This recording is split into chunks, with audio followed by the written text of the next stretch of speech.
When I started working at McKinsey in 2022, I had zero insider information about what it takes to succeed.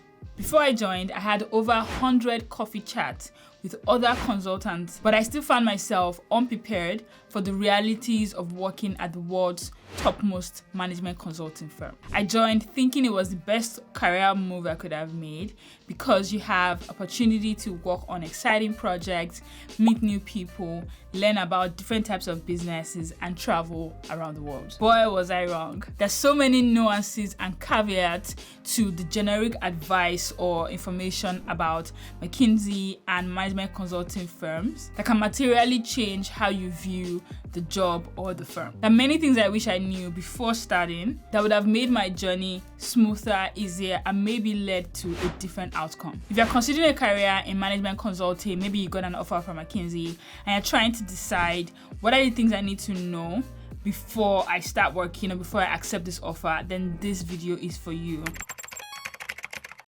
Joining McKinsey is like getting on a treadmill. You need to run. Keep running. You're always running. If you stop running, you're going to fall, hit your head, and die. This analogy really saved me from a lot of grief that I started having in my first year around performance reviews. Like any regular job, you have performance reviews every 6 months. However, in McKinsey, there's a concept that is called up or out, basically, which is like move up or get out, move up or exit left. And so every 6 months, the firm is reviewing you and assessing you on a set of like review things, metrics. And really all they're checking every 6 months is what is this person's potential for being a partner. McKinsey is a partnership at the end of the day. The firm was founded by Marvin Bauer, and if you read his book, he really says that in McKinsey, the roles that are important are associate, I think, and man partner. Everything else in between doesn't matter.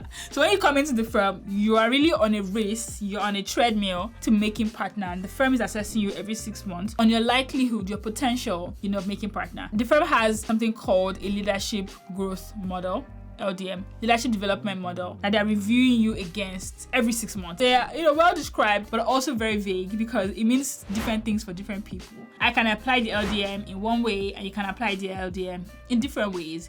And so the big takeaway is like McKinsey is not a job. Joining McKinsey is not taking a regular job. It's signing up to a leadership development program. And I wish somebody had told me that, because if you want a job, you should not really be joining. It's not a regular job where you have expertise, you are reviewed every 6 months, every year, but you are really expected to succeed. They have faith in you that you are able to succeed at your job. In McKinsey, it's been said that people who succeed at the firm are what you call insecure overachievers. These are people who are incredible, very smart. Like if you go anywhere else from McKinsey, you are a star, you are a champion, you are over killing it, but you are insecure. And so because you are insecure, you don't know how powerful or how smart or how effective you are. You always need the firm to tell you, yes, good job. And when the firm tells you, bad job, you feel horrible about yourself. Insecure overachiever. You are overachieving, but you want to keep, overachieving. That's the personality type that works at the firm. The average McKinsey consultant is an insecure overachiever. I was one, and maybe I am still one, who knows. But the firm has this thing called the bar. That's what it's called. Every 6 months, the bar is this, and the bar keeps rising, and firm is reviewing you and seeing, are you at the bar, are you over the bar, are you under the bar? The thing about this bar is like no one really knows what the bar is. Like utilization, is the bar 30%, is the bar 50%, is the bar 70%? Communication, whatever, this thing on the LDM, what is the bar? What is good enough?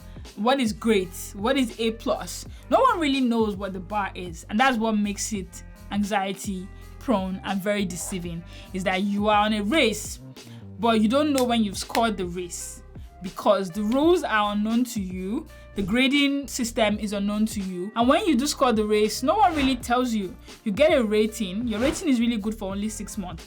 You get a rating that says, great, you are distinctive. And then that is good for 6 months. But then 6 months after that, you don't keep performing at that level, you may be counseled to leave. Yeah, that's the crazy thing. You may get distinctive now, and then 6 months from now, let's assume something happens to you, you are going through something in your personal life, and because of that, you are not as staffed as you were, you made a few mistakes at work, you may be counseled to leave. So it's like your job is only promised to you really for about a year at at any point in time. And I wish someone had told me that treadmill lifestyle, that always on, always fighting, you never arrive in McKinsey. You keep going. I wish someone had told me that when I joined. I would have prepared myself better, and I wouldn't be as shocked, disappointed, heartbroken as I was, forced to run on a treadmill race that I never signed up for. The next thing I wish someone told me is that the race never ends. In a regular job, the typical expectation is that as you grow up in ranks, you kind of stop doing some of like the messy low-level work. Maybe you have better lifestyle, because at that point, people are trusting you to make more strategic decisions. For example, when I was in investment banking, as an associate or as an analyst, you have it bad. You're really grooving, you're doing the hard work, you have bad hours. But as you grow to like VP level and MD level, you have more flexibility on your time. Maybe you're not working as hard, but the decisions that you're making are more powerful. In consulting, it's like that. Yes, as you grow up, you're making more strategic decisions, but your lifestyle is actually not better. It doesn't really get better. Like when I became an engagement manager, at that time, people started asking me questions like, do you want to make partner? When do you want to make partner? What industry do you want to do most of your work? How can we support you to make partner? And I felt really fortunate and happy. But then I looked up at the folks that were above me, and I was like, I don't know if I want their life. Like, why are you almost partner, but you are in 3 states in 1 week? Like right now, I'm traveling once a week to one place.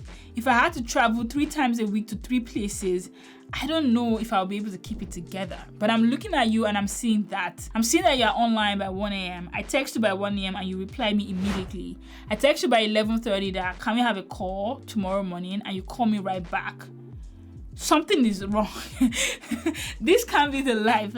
This can't be it. You're making slides, you are writing proposals, you are hustling like me. And it's like, okay, you grew up as an associate, become an AM. Once you become an associate partner, it's almost like you begin again. You almost begin like an analyst again, because it's a different game at that level. And so you're working very hard. You are going to multiple places a week. You are sucking up to the higher ups who still exist. And so for me, I was like, okay, the game never ends. You're never better. You just keep going. And at that point, I pulled the plug. I was like, I don't want to live my life in constant anxiety, always sucking up, never arriving. It's the insecure overachiever. You never arrive. You just keep going. For how many years of my life? No. I wish someone told me this before I joined, and maybe it should have helped me calibrate myself and decide what I wanted out of the firm. When I joined consulting, I only set a goal to make engagement manager. Maybe because I kind of suspected all this, but I was like, I don't have all the information. Let me go in, make manager, and then I'll assess, because I will know better. And so if you're watching this video and you've watched up until this point, you know everything I know 2.5 years in. And so going in now, you can make a decision. Do you want to stay to partner and continue playing the game? Or do you want to go in, get the skills, get the expertise, and leave at some point? And talking about leaving, my next point, what I wish someone told me was that exiting McKinsey or management consulting is not as easy as they make it seem. Yep. When you are joining any job, you should be thinking about your exit opportunities. If you have to leave, if you want to leave at any point in time, what can you leave to? And management consulting is actually a very great job in terms of exit opportunities. Why? Because management consulting is so variable. You really have endless options for what you can do after management consulting. You can go into the industry, you can go into another management consulting firm, you can do so many things. You can go to any industry that you like because you've worked on so many industries. If you've done like 4 projects in tech, 4 projects in oil and gas, you really can do anything, because it's said and it's true that 1 year spent in management consulting is equal to 2 years in the industry. So if you spend 3 years in management consulting, you really spent like 6 years in the industry. And yeah, so many options. It's great. And so you come in and you are attracted by that great exit opportunities. Keep your options open as much as possible. What they don't tell you is that if you enter the firm as a generalist and you remain as a generalist in the firm, your exit opportunities is actually much more difficult, because now when you are leaving, except you are going to another management consulting firm, the decision that you have been avoiding, which is deciding what you want to do, you then have to make that decision. And then you have to convince people who are already doing that you are good enough. Let's assume that you leave management consulting and you decide you want to go into tech, one thing they will all ask you is, why tech? Why are you coming into tech now? And then you need to be able to answer the question of like, oh, when I was in McKinsey, I did tech project, I loved it. But if you never did tech projects, you can't answer that question, right? Can you? Another thing about exits is that the timing is very important. When you join management consulting, you need to time it very well when you will exit. The industry, what everybody knows, is like 2 years is the right time to begin to leave, and that is for a reason. If you leave earlier than 2 years, people will feel like you've not really learned the toolkit. Like, are you really a good consultant? Do you have the skill set? So that's number one. If you leave too late, though, you've then narrowed yourself. So let's assume that you kept doing all your work in agriculture, and you've been doing agricultural work now for 4 to 5 years, and you're leaving McKinsey or consulting after 5 years in agriculture. At that level, you are too senior, because 5 years in agriculture in McKinsey is like 10 years in agriculture in real world. And so they should be trying to employ you as like a vice president, like at a very senior role. And many of these firms do not recruit people to senior roles from outside.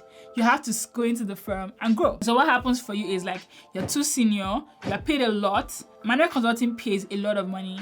You're paid a lot of money. These firms cannot match the amount of money that you're paying, and so you become unemployable. And then you're trapped. So exits, they're very tricky. You need to time it correctly, and you need to be clear on what you're exiting in before you join the firm. So before you start, you need to really make a lot of decisions. I think the summary of this entire video is that the average consultant comes into consulting because they're trying to keep their options open. They don't know what they want to do yet. And so they hope in consulting, they will figure it out. Somebody will tell them. But the only way to succeed actually in consulting is decide what you want to do. At least have a directional idea. Have 2 to 3 ideas. Plan A, plan B, plan C. I want to do tech. If tech doesn't work out, I would do engineering. If engineering doesn't work out, I would do blah. Like, have an idea.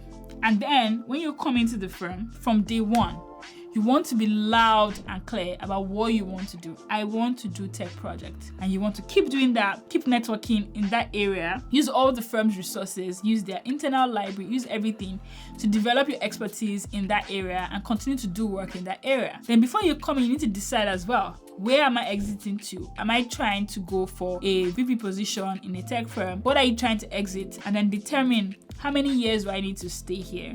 1 year, 2 years, because it's a game, right? It becomes addictive at some point where you are doing great, you are doing very well, and it doesn't make sense for you to leave. And so you just keep staying, and you forget what your end goal is. That's the summary of this video. To succeed in McKinsey or management consulting, you need to do the opposite. Decide what you want, and then use the skills you are building, the firm's resources, the networking to get you towards that goal.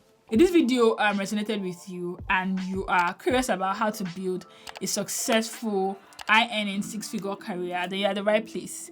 I have been lucky enough to work in multiple high-earning jobs in my entire career for over a decade, and on this channel, I'm going to share with you all the tips for how to succeed and to become rich through a high-earning career. Thank you for watching my video. I'll see you in the next one. Bye!